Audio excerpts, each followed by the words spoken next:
So in the comments responding to last week's YouTube, where I was talking about the Renormalising Generative Model that had just been introduced 3 weeks prior by Friston and his colleagues at Verses.ai, the question was, could I explain or give some commentary about Hafner et al., that's Hafner in the 2020 revised 2022 paper introducing Action Perception Divergence, and one of those co-authors is Friston, versus the Friston paper that came out with 10 authors that was introducing the Renormalising Generative Models, RGMs. Let's just keep that in mind, RGMs. And RGMs are a scaling method that works with active inference.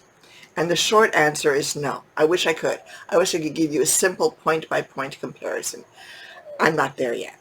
But let me share with you pointers and the route to getting there that we can perhaps all use. Two key things that we can grab right away.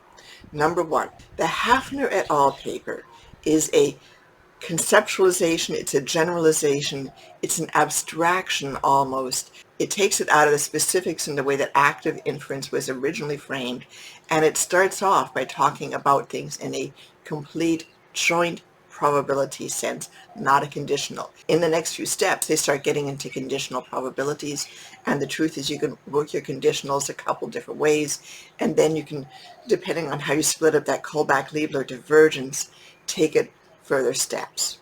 So the emphasis is really more on describing, if you would, generally, how you can take action steps that lead to an updating of tau. It's the target. There is this generic target that we're trying to reach, and we have a distribution, a generated distribution with parameters in there of possible states, you could call it that, and we're trying to find the one that, again, Kullback-Leibler minimizing sense is the closest to that tau, and let's find the action steps that will bring us closer to tau.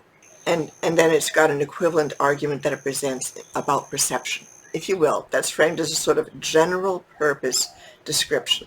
Whereas on the other hand, when you get into the newest work, the RGM, that's talking about scaling. So the whole emphasis is there is how you can go from active inference models at a small local scale where you have lots and lots of them up to a more generalized or consolidated scale, and then repeat the process again, sort of like building a skyscraper. Very, very different mindsets behind each.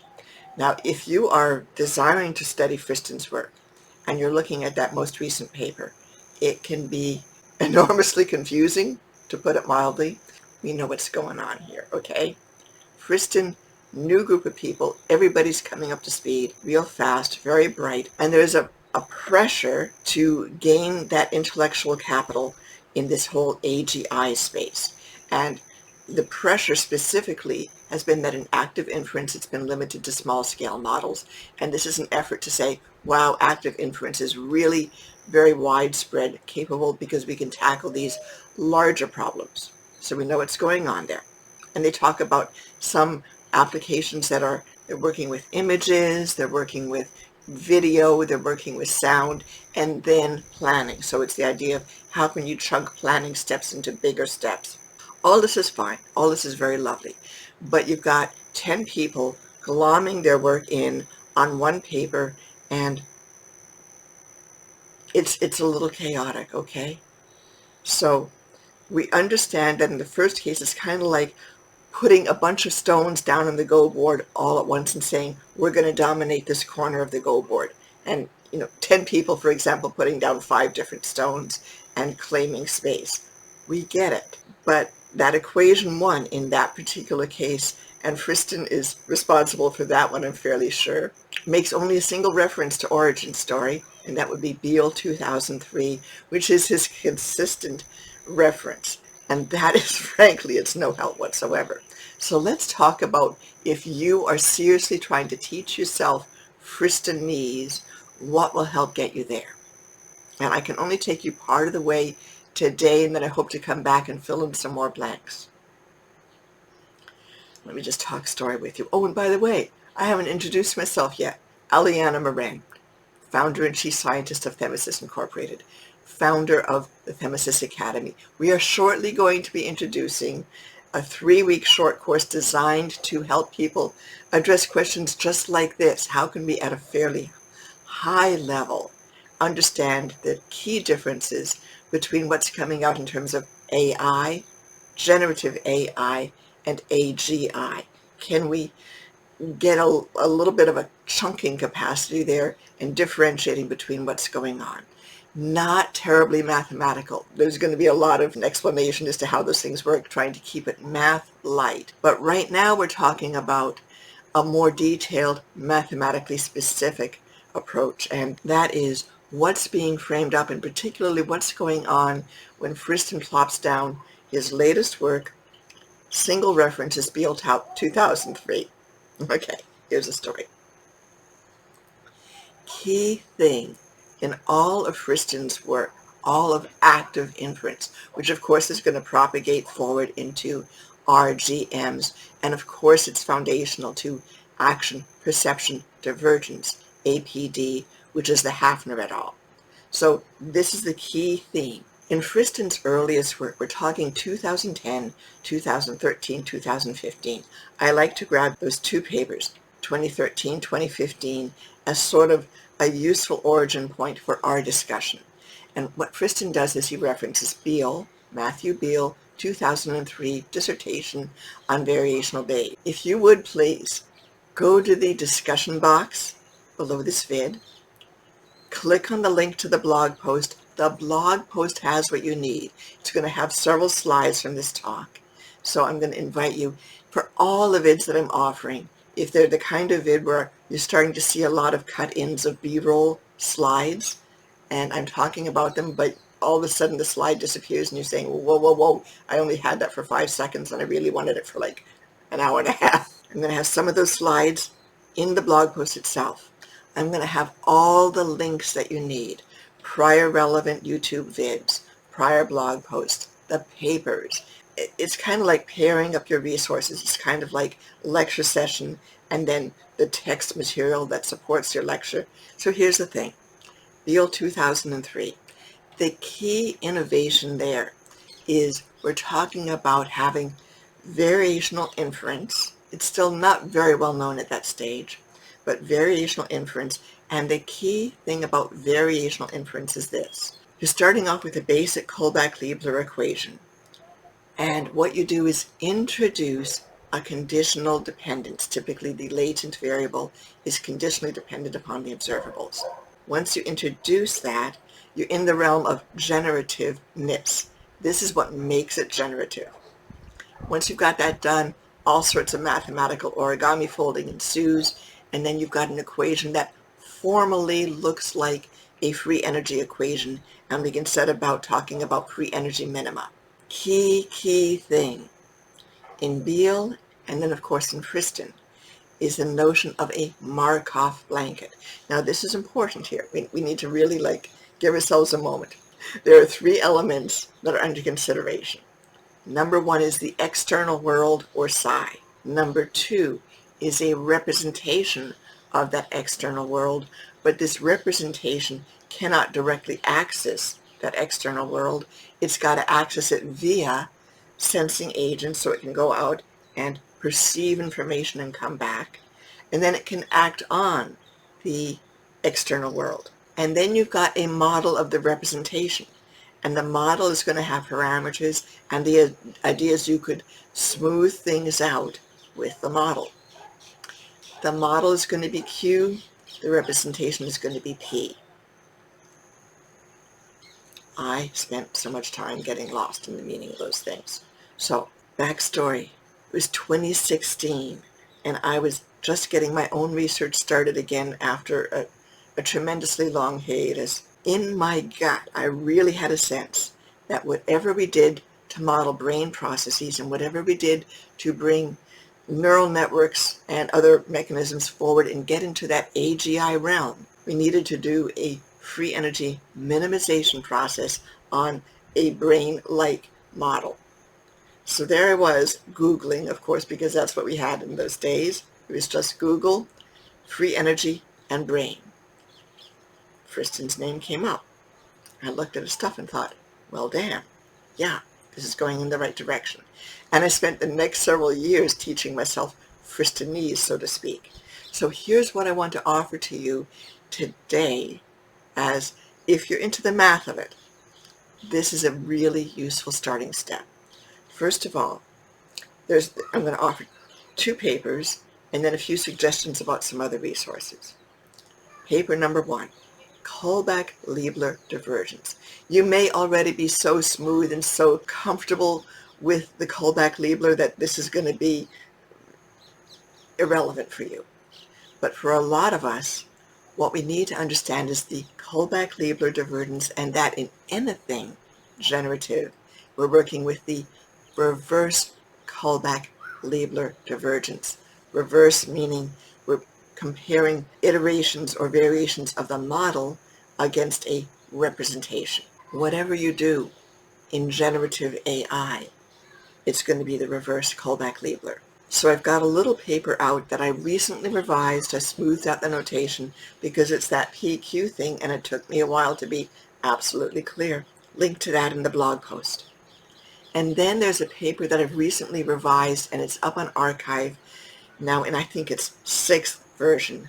And now I feel comfortable talking to folks about it and actually really making a strong suggestion that you look at it, because when I had to sit down and teach myself Fristonese for the first time, I had Friston's paper, I had Beale's dissertation, and then to round things out, and in a good way, it was that work by David Bly et al., which was a tutorial, not expressed as a tutorial, but it comes down to being a tutorial on variational inference. I think it was called a review for statisticians. Lovely, lovely work.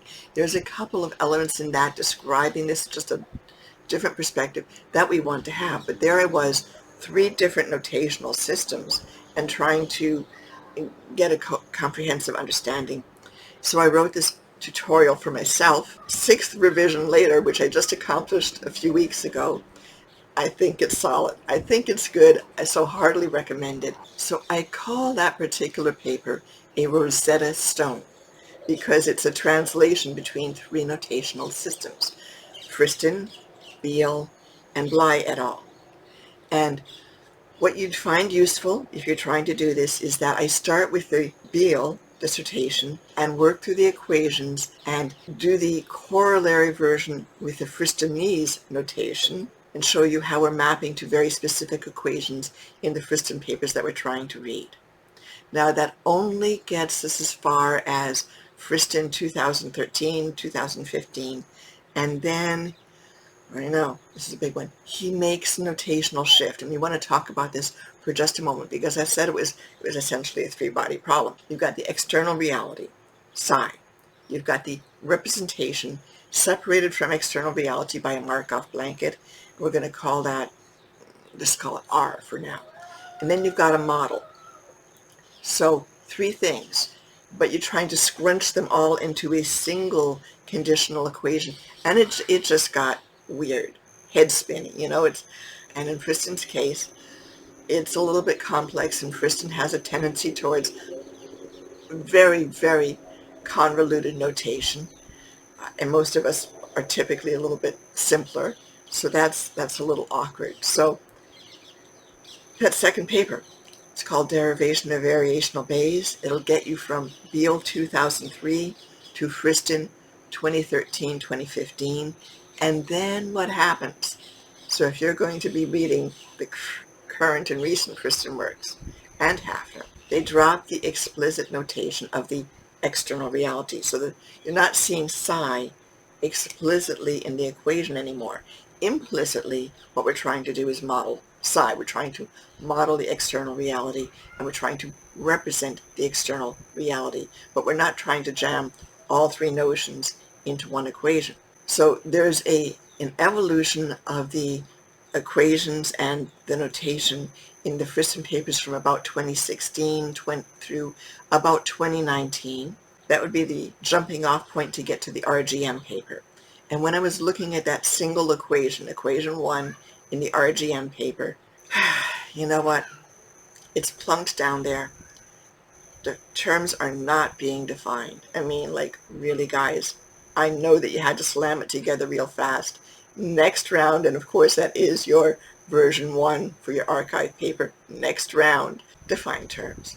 But in the meantime, I'm going to try to offer a little bit of material. So right after his Beale 2003 citation, Friston actually did offer another reference that turns out to be very useful. This paper by Friston and colleagues in 2015 on active inference and epistemic value deals with this notion of epistemic, which means validating knowledge. So in a sense, if we're talking about active inference as inferring a course of direction or a policy or plan, then the epistemic value of that inference would be validating the usefulness of that plan. And this is so interesting because it's a moment where it appears that Friston and colleagues are beginning to break away and start this new venture of thinking in active inference. There's something that's going on here that's important enough that I'd love to share with you a few lines from their abstract. First, they note that agents minimize the expected free energy of future outcomes. That's our entire objective. We're minimizing the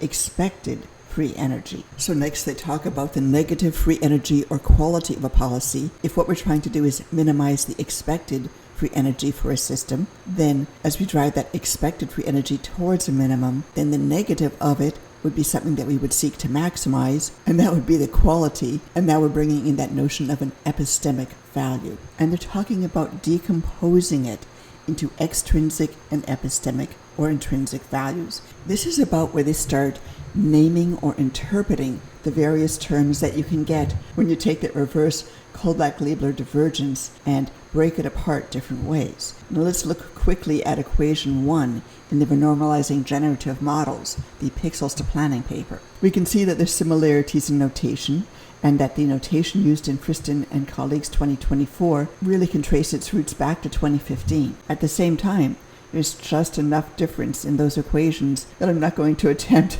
a correlation right now. That would actually need a fairly detailed and careful workout that would probably be best in a little paper. But before we close out, I'd like to briefly mention that the notion of building hierarchies of control systems seems to also have its origin in 2015 in this paper by Pezzolo, Rigoli, and Friston on active inference, homeostatic regulation, and adaptive behavioral control.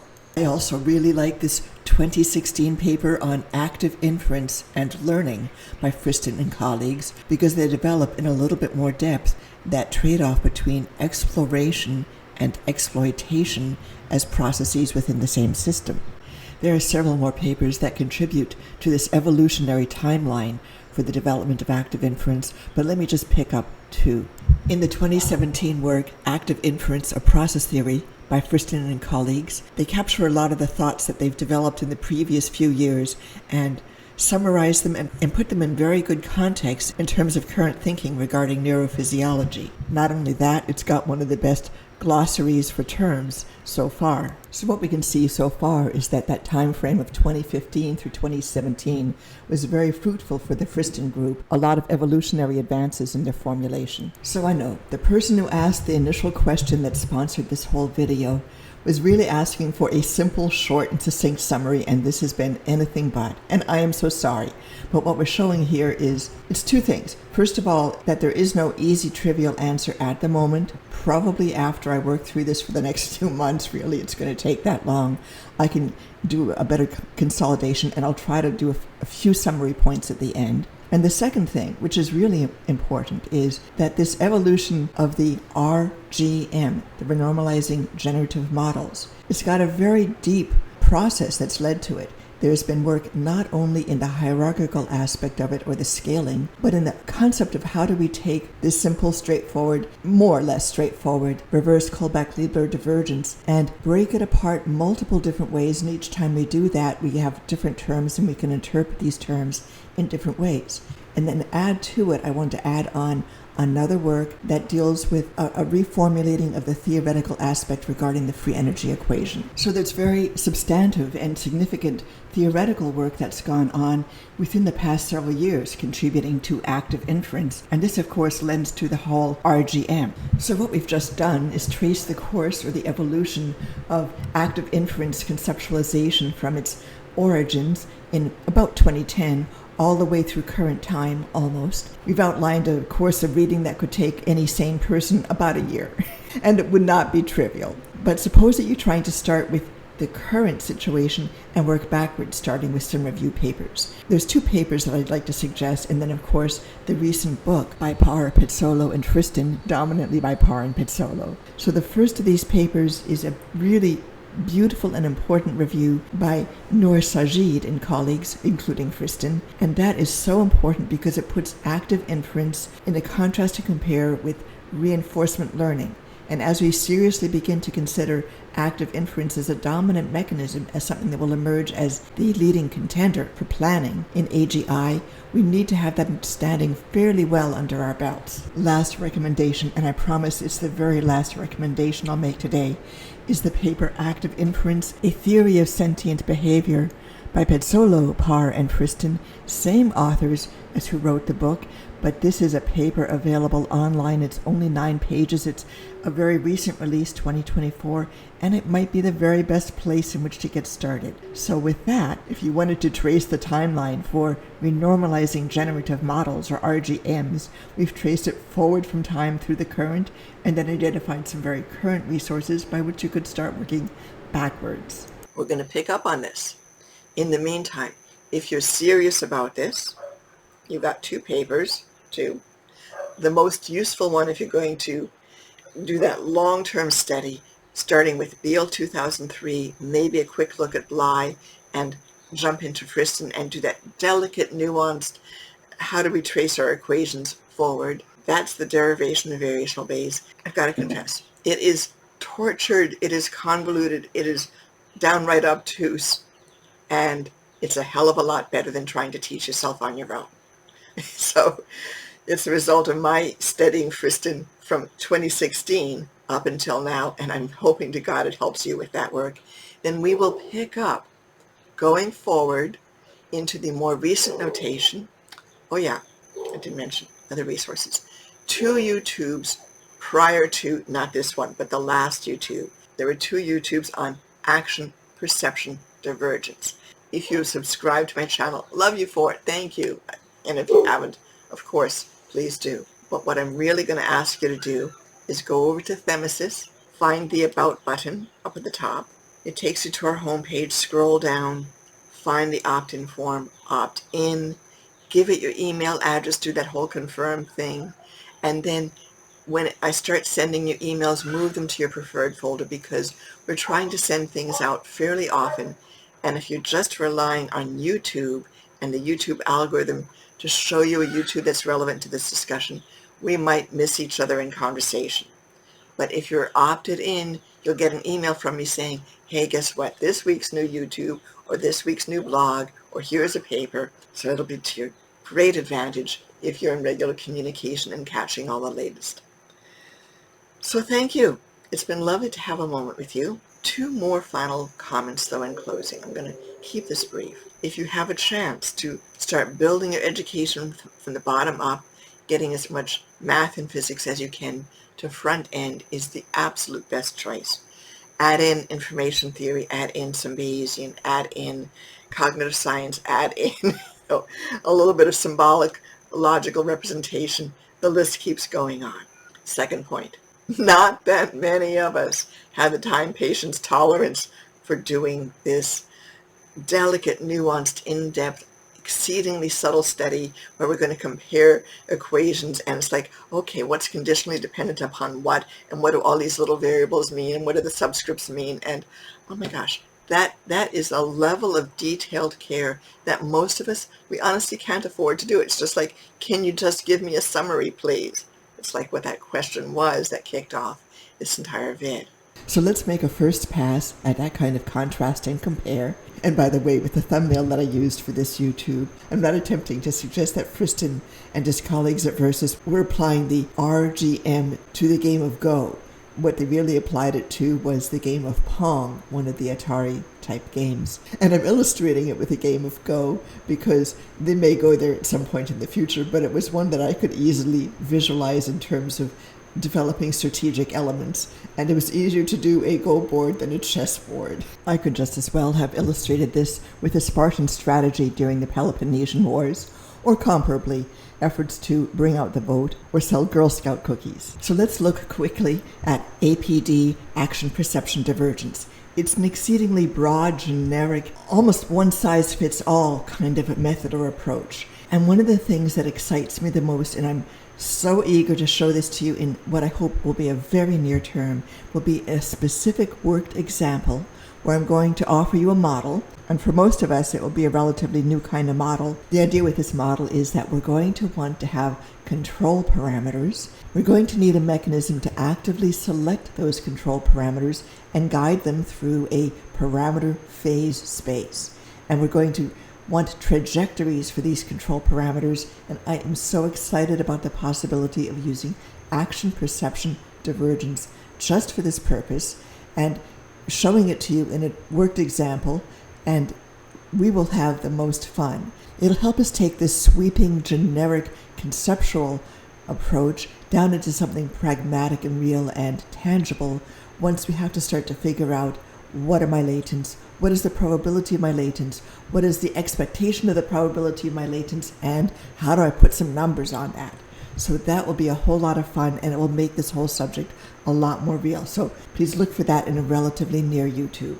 But by necessity, APD is a more simple and straightforward approach, whereas in contrast, RGM is layered. The whole concept behind it is how can we build multi-tiered structures, so to speak. It's best suited for planning situations, and the idea is to abstract and generalize the levels of planning as we move up a tier. Although the early RGM applications are fairly straightforward, Friston and team at Verses are showing methodology, and based on that, there's a strong possibility that RGM can overtake reinforcement learning as a key method in AGI. The question then is, how are we going to deal? If we're really seeing a potential for major AGI breakthroughs, if we've got a method that can overtake reinforcement learning for planning, then are we on the verge of real AGI? And if so, what are we supposed to do about it? And really the first step is education. Whether you do it on your own, whether you can find a class, this is now way up higher on the priority list than it was even a month ago. And the best thing I can do is offer that 3-week short course that's coming up where I'm going to try to address AI, generative AI, and then AGI, artificial general intelligence, such as we have it, such as we know it today, at a more, I'm not saying superficial, but more of a intelligent layperson's guide, sort of a Scientific American reading level. So math light, concept heavy, trying to gain an understanding so that you can be an intelligent, aware, insightful person as this tidal wave of new emergence in AGI is coming forth. So thank you. Loved having a moment with you. We'll see you again soon. Once again, Aliana Marin from Themesis. Have a lovely day, and be sure to sign up so we can stay in touch with each other.